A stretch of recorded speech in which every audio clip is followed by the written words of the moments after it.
भोपाल में संपन्न हुई मध्य क्षेत्रीय परिषद की बैठक। सीएम धामी ने बैठक में उठाई महत्वपूर्ण मांगे। गृह मंत्री अमित शाह ने किया मांगे पूर्ण करने का आश्वासन।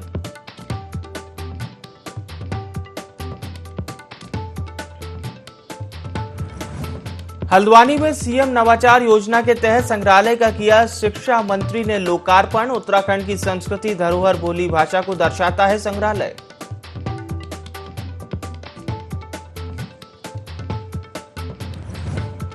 देहरादून में आपदा प्रभावितों को कैबिनेट मंत्री गणेश जोशी ने बांटे राहत राशि, चेक। शिविर में रह रहे लोगों से भी की मुलाकात। हर संभव मदद का दिया आश्वासन।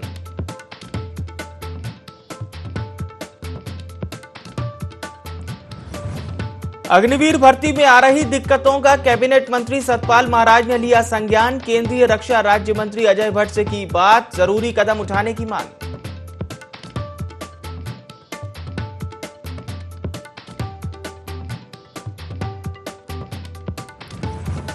और देहरादून में सौंग नदी में आई आपदा का जिलाधिकारी ने किया निरीक्षण। आपदा प्रभावितों से की मुलाकात। हर मदद का दिया पीड़ितों को आश्वासन।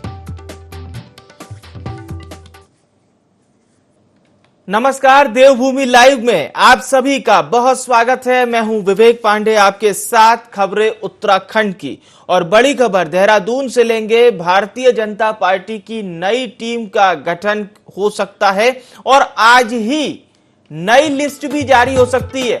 बड़ी खबर आपको बता रहे हैं देहरादून से। उपाध्यक्ष और प्रदेश महामंत्री पद के लिए नाम फाइनल हुए हैं। क्षेत्र और अन्य समीकरणों पर भी ध्यान दिया गया है। युवा मोर्चा प्रदेश अध्यक्ष में भी बदलाव होगा, यानी कि एक बड़ा बदलाव देखने को मिल सकता है। तो ये बड़ी खबर, इस समय की बड़ी खबर आपको बता रहे हैं देहरादून से। और ये बड़ा बदलाव देखने को मिल सकता है। भारतीय जनता पार्टी की नई टीम गठित हो सकती है और आज ही इस टीम का ऐलान हो सकता है। बड़ी खबर आपको बता रहे हैं देहरादून से।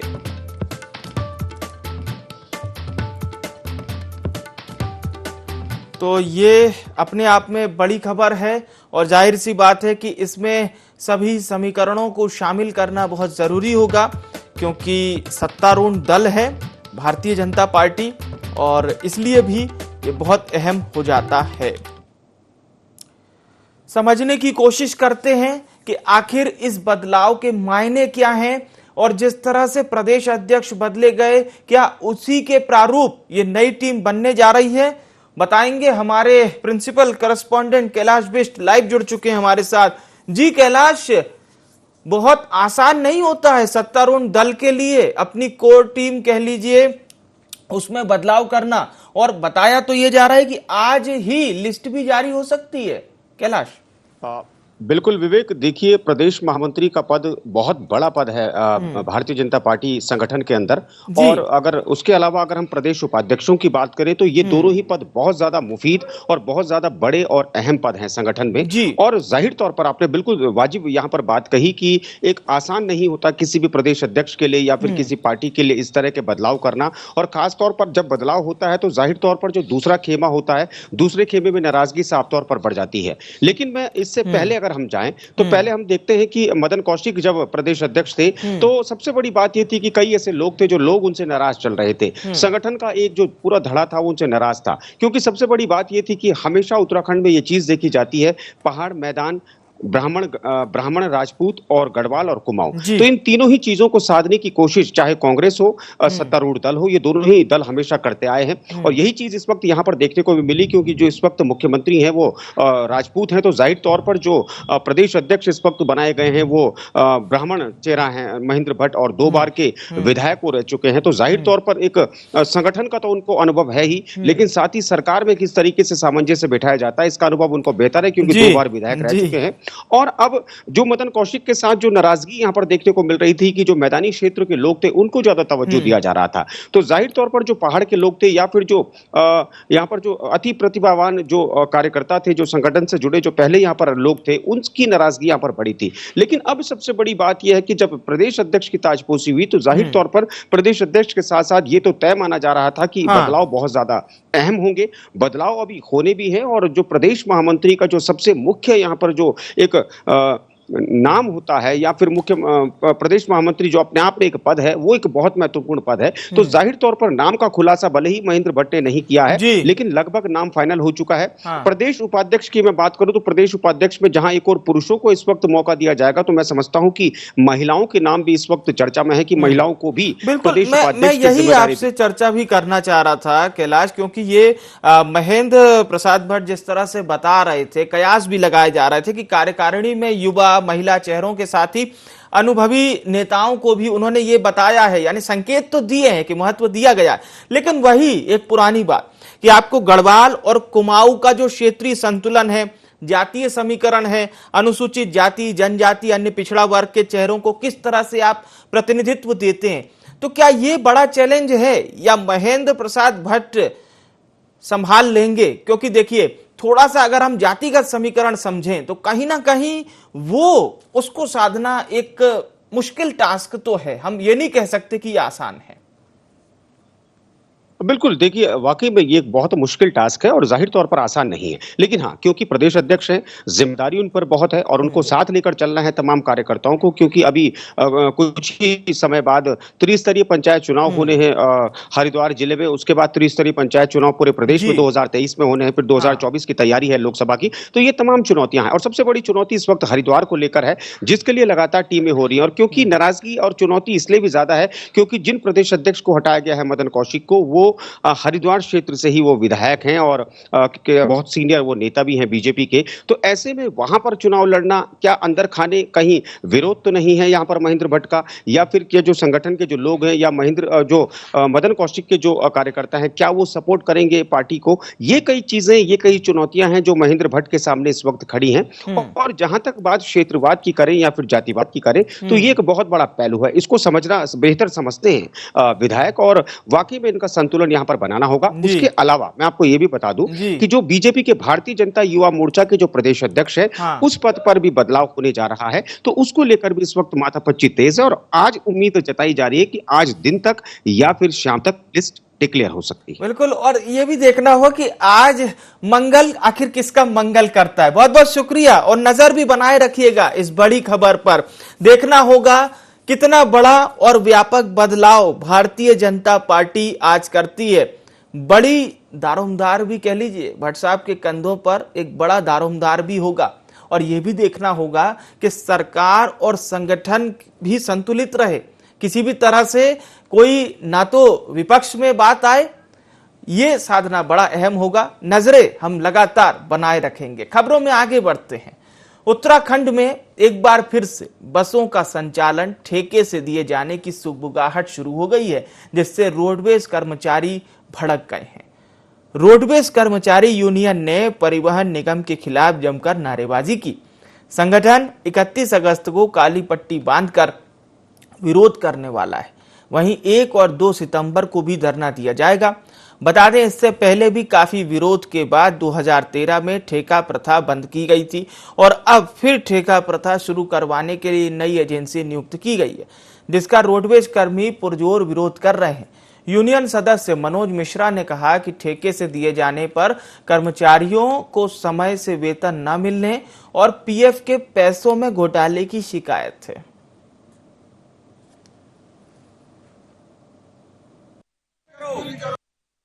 2013 में यूनियन द्वारा बड़ी मुश्किल से इस ठेका प्रथा को हटाया गया था। 2 एजेंसियां थी, बिल्कुल स्टडी कर दी गई थी, जिन्होंने फंड का पैसा गबन करा था। आज तक उन कर्मचारियों का पैसा खाते में नहीं आया है, प्रबंधन सब जानता है। और दोबारा फिर एक नई एजेंसी को अनुबंध किया गया है रोडवेज में फिर ठेका प्रथा के लिए, जिसका हम पूरी तरीके से विरोध करते हैं और उसको हम आने भी नहीं देंगे। 31 तारीख को हम लोग काली पट्टी बांधेंगे हाथ पे। 1 और 2 तारीख के लिए हम लोग कार्यालय टाइम पर यहाँ धरना देंगे। अब खबर ऊधम सिंह नगर से। किच्छा में महिला की हत्या करने वाले 3 आरोपियों को पुलिस ने गिरफ्तार कर लिया। बता दें कि दहेज के लिए ससुराल वालों ने बहू की गला घोंटकर हत्या के वारदात को अंजाम दिया था।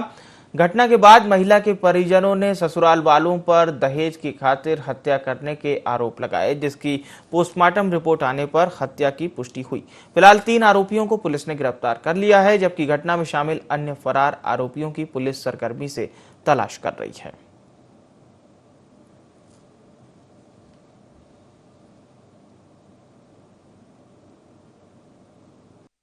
बाद ये आए दिन उसे टॉर्चर करते रहते थे, कभी कुछ हम पूछते बेटा क्या बात, नहीं पापा कोई बात नहीं। अभी वो राखी बांध के अच्छी भली यहाँ से गई थी। शॉप खोलने जा रहे हैं, 2 लाख रुपए अपने पापा से गए, मुझे 2 लाख रुपए दें।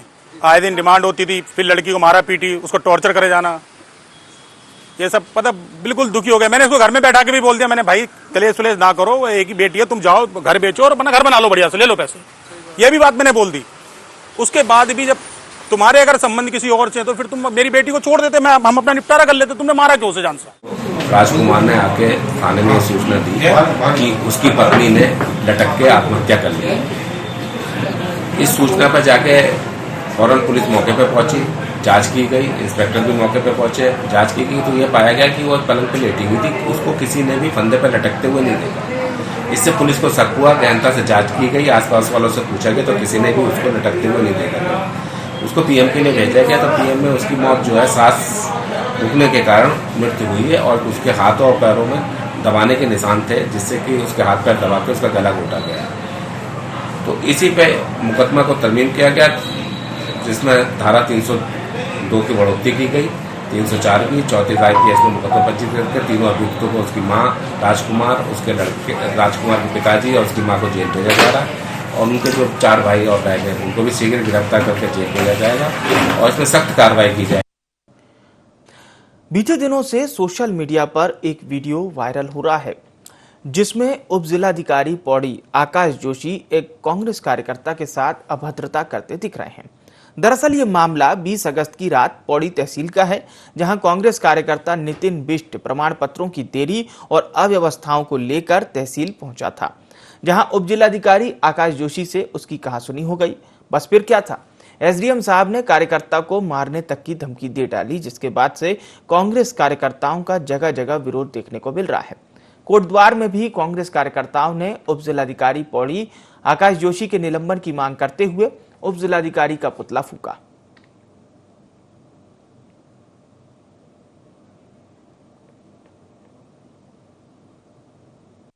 ये जो पौड़ी नकलवीर एसडीएम है, उसने युवक कांग्रेस साथी के साथ अपराध व्यवहार किया है, जान से मारने की धमकी दी है। हमारी सरकार से मांग है ऐसे नकलवीर एसडीएम को तत्काल निलंबित किया जाए और उसके ऊपर मुकदमा दर्ज होना चाहिए। और जब तक उसे निलंबित नहीं किया जाता, मुकदमा एसडीएम में दर्ज नहीं हो जाता, तब तक कांग्रेस के कार्यकर्ता सड़कों में रहेंगे, उग्र प्रदर्शन करेंगे जब तक वो निलंबित नहीं हो जाता। बुग्गावाला के बद्दीवाला गांव में भारतीय किसान यूनियन क्रांति के राष्ट्रीय अध्यक्ष विकास सैनी ने सभा का आयोजन किया, जहां ग्रामीणों की समस्याएं सुनी गई। घाड़ क्षेत्र में किसान जानवरों से काफी परेशान हैं, जो फसलों को लगातार नुकसान पहुंचा रहे हैं। हाथियों से हुए नुकसान पर राष्ट्रीय अध्यक्ष ने गन्ने की फसल का निरीक्षण किया और ग्रामीणों को सरकार और जिलाधिकारी से मुआवजा दिलाने की बात कही। वहीं संगठन ने सीएम धामी को काले झंडे दिखाने का प्लान बना लिया है।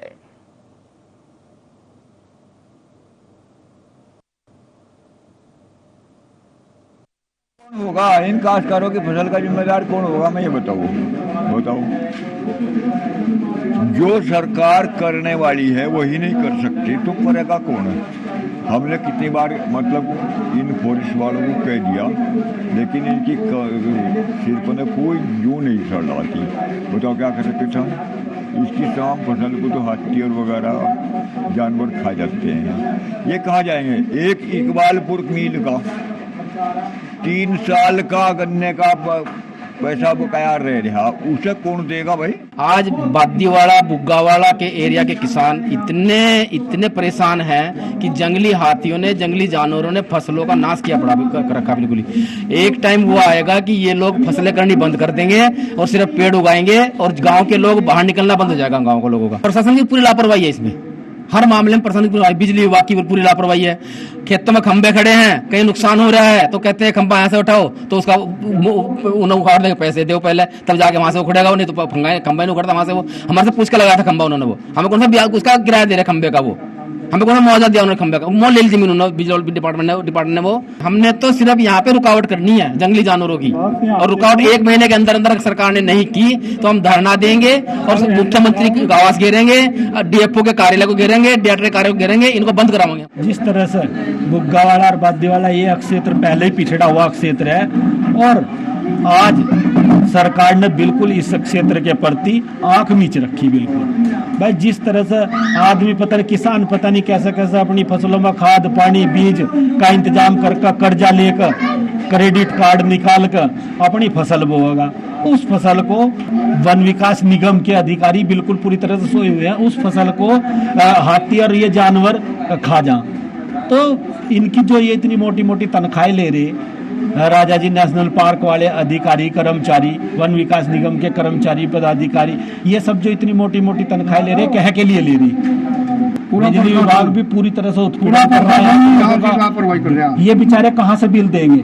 4-4 हजार पर 2-2 हजार पर इनके कनेक्शन काट रहे बिजली के, तो ये बिल कहाँ से देंगे लोग, जब इनकी फसलें ही उजड़ रही सारी। दिनेशपुर थाना क्षेत्र में यातायात दुरुस्त करने के लिए एक छोटे वाहन चालकों की भी बैठक ली गई। रुद्रपुर पुलिस अधीक्षक और क्षेत्राधिकारी ने बैठक में वाहन चालकों को जरूरी दिशा निर्देश दिए। किसी भी वाहन में कोई ओवरलोडिंग नहीं करने की सख्त हिदायत दी गई। वहीं शनिवार को बाजार में किसी भी टुक टुक, मैजिक, ऑटो के प्रवेश पर प्रतिबंध लगाया गया। सभी यूनियन अध्यक्षों ने नियमों के पालन पर हामी भरी है।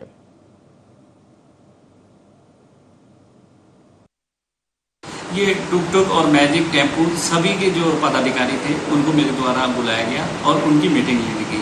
तो सभी के लिए जो अलग अलग दिशा निर्देश थे वो सभी को दिए गए। जैसे ये कई बार टेम्पो पे और मैजिक में ओवरलोड करते हैं, तो ओवरलोड बिल्कुल भी बर्दाश्त नहीं किया जाएगा, ये इन्हें सख्त निर्देश दे दिए गए हैं। और स्कूल के बच्चों को लेके जाते हैं, उसके लिए भी हमने निर्देश दे दिए हैं कि उस पर बच्चों को नहीं ले जाएंगे। और जो टुक टुक चलते हैं उसमें एक साइड से ही व्यक्ति उतरेगा, एक साइड पे उसकी जाली लगेगी, जिससे दुर्घटनाओं में कमी आ सकती है। ये हमारी तरफ से एक प्रयास किया गया है। दिल्ली के गाजियाबाद से उत्तराखंड घूमने आए पर्यटक की हार्ट अटैक से मौत हो गई। 6 लोगों का ग्रुप उत्तराखंड घूमने आया था, जहां एक की अचानक तबीयत खराब हो गई। आनन फानन में कोटाबाग के सामुदायिक स्वास्थ्य केंद्र लाया गया, जहां डॉक्टर ने उसे मृत घोषित कर दिया।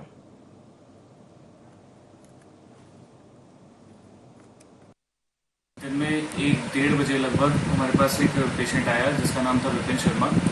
वो जब आया तो अनरेस्पॉन्सिव ही था, मतलब ना बीपी था ना पल्स थी, कुछ नहीं मिल रहा था।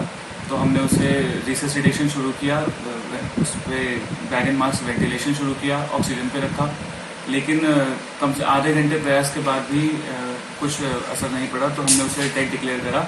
जिस हिसाब से उनके दोस्तों ने हमें हिस्ट्री दी कि उनके चेस्ट पेन हुआ था, और घर वालों से भी पता चला कि 2-3 दिन से उनके हल्का हल्का चेस्ट पेन हो ही रहा था, तो उसके अकॉर्डिंग हमने सडन एक्यूट कार्डियक अरेस्ट का डायग्नोसिस बनाई है। मौत का कारण हार्ट अटैक ही लग रहा है हमें। तो हमने उनका आरबीएस भी चेक कराया तो वो भी काफी बढ़ा हुआ था। चंपावत में नशा तस्करों के खिलाफ पुलिस लगातार कार्रवाई कर रही है। बता दें कि ऑपरेशन क्रैकडाउन के तहत तस्करों के खिलाफ पुलिस अभियान चला रही है। वहीं पुलिस ने संयुक्त कार्रवाई के दौरान टनकपुर पेट्रोल पंप के पास 2 स्मैक तस्करों को पकड़ लिया। 2 स्मैक तस्करों के पास से 360 ग्राम अवैध स्मैक बरामद की गई।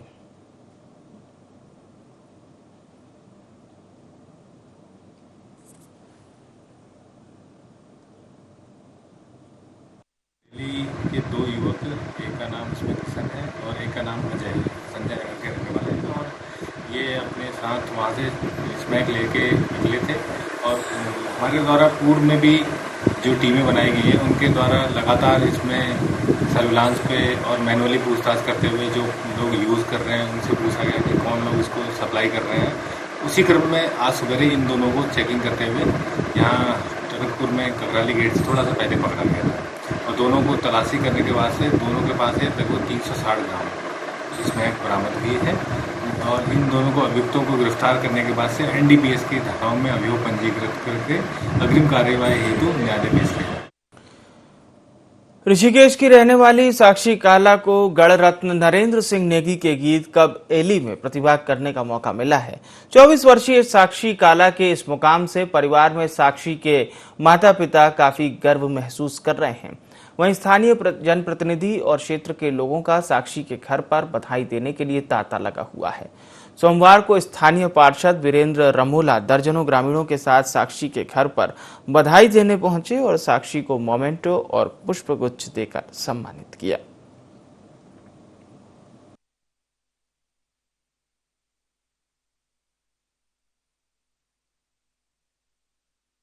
अभी फ़िलहाल मेरा श्री नरेंद्र सिंह नेगी जी के साथ एक गाना आया है कब एली। ये मुझे लगता है कि मेरे अभी तक जितने भी सॉन्ग थे सबसे बड़ी अचीवमेंट मेरी यही रही है, क्योंकि ये उत्तराखंड के लीजेंड सिंगर हैं जिनके साथ मुझे काम करने का मौका मिला। मैं अपने आप को लकी फील करती हूँ कि मुझे इनके साथ काम करने का मौका मिला और सभी टीम बहुत अच्छी थी, सबने टीम वर्क किया है, बहुत मेहनत की है और इस गाने को बनाया है। आशा करती हूँ आप सभी को ये गाना बहुत पसंद आया होगा। ये बचपन से इसका शौक था इस चीज़ में और गॉड गिफ्ट है कि खुद ही जो है अपने आप ही टीवी से देख देख के डांस सीखी है और बचपन से इसका सिर्फ एक ही सपना रहा था कि मुझे कभी जो है नरेंद्र सिंह नेगी जी के साथ गाने का कभी मौका मिले और वो उसका सपना भी अब पूरा हो गया है कि उसने कहा कि चलो मुझे बड़ी अपॉर्चुनिटी मिली है। नेगी जी तो हमारे उत्तराखंड के बहुत प्रसिद्ध फेमस कलाकार हैं, उनका तो सभी सम्मान करते हैं, उनका गाना मिला है तो हमारे काला खानदान में शायद जो है अभी तक किसी को ये मौका नहीं मिला था। इससे बिटिया ने मौका दिया है तो हमें भी थोड़ा सा गर्व से सिर ऊंचा हो रहा है कि चलो हमारी बेटी हमारा नाम रोशन करे। बिटिया हमारी जो साक्षी काला है तो मुझे लगा जो मेरे क्षेत्र में मेरे वार्ड में जो बच्चा किसी भी साइड में जो अच्छा काम करता है मैं उसको प्रोत्साहन करने का काम करता हूँ। जैसे मैं खुद एक आर्मी से हूँ तो कोई सैनिक अगर रिटायरमेंट आता है तो मैं उसका सम्मान करता हूँ। वैसे साक्षी काला और ये बेटी ने बहुत अच्छा काम किया और हमारे जो गढ़ रत्न नरेंद्र सिंह नेगी जी हैं बहुत सौभाग्यशाली है जो इसको उसने उनके गाने में इसको एक्टिंग करने का मौका। चकरपुर के पास यात्रियों से भरी एक कार के पलटने से उसमें सवार 1 दर्जन से अधिक लोग घायल हो गए, जिनमें बच्चे भी शामिल हैं। जहां आधा दर्जन गंभीर रूप से घायल भी लोग बताए जा रहे हैं। सभी घायलों का खटीमा के नागरिक चिकित्सालय में इलाज चल रहा है। घायलों में से एक व्यक्ति ने बताया कि सभी लोग नेपाल के विभिन्न क्षेत्रों से हैं जो इलाज के लिए सितारगंज के एक निजी अस्पताल जा रहे थे।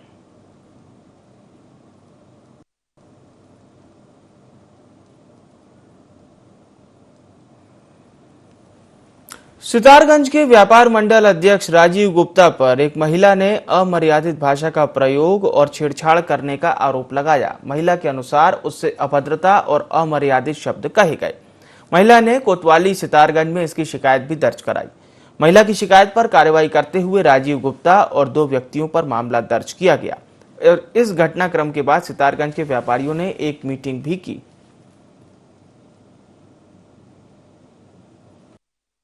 देवभूमि लाइव में फिलहाल के लिए इतना ही। मुझे आने विवेक को दीजिए इजाजत। नमस्कार।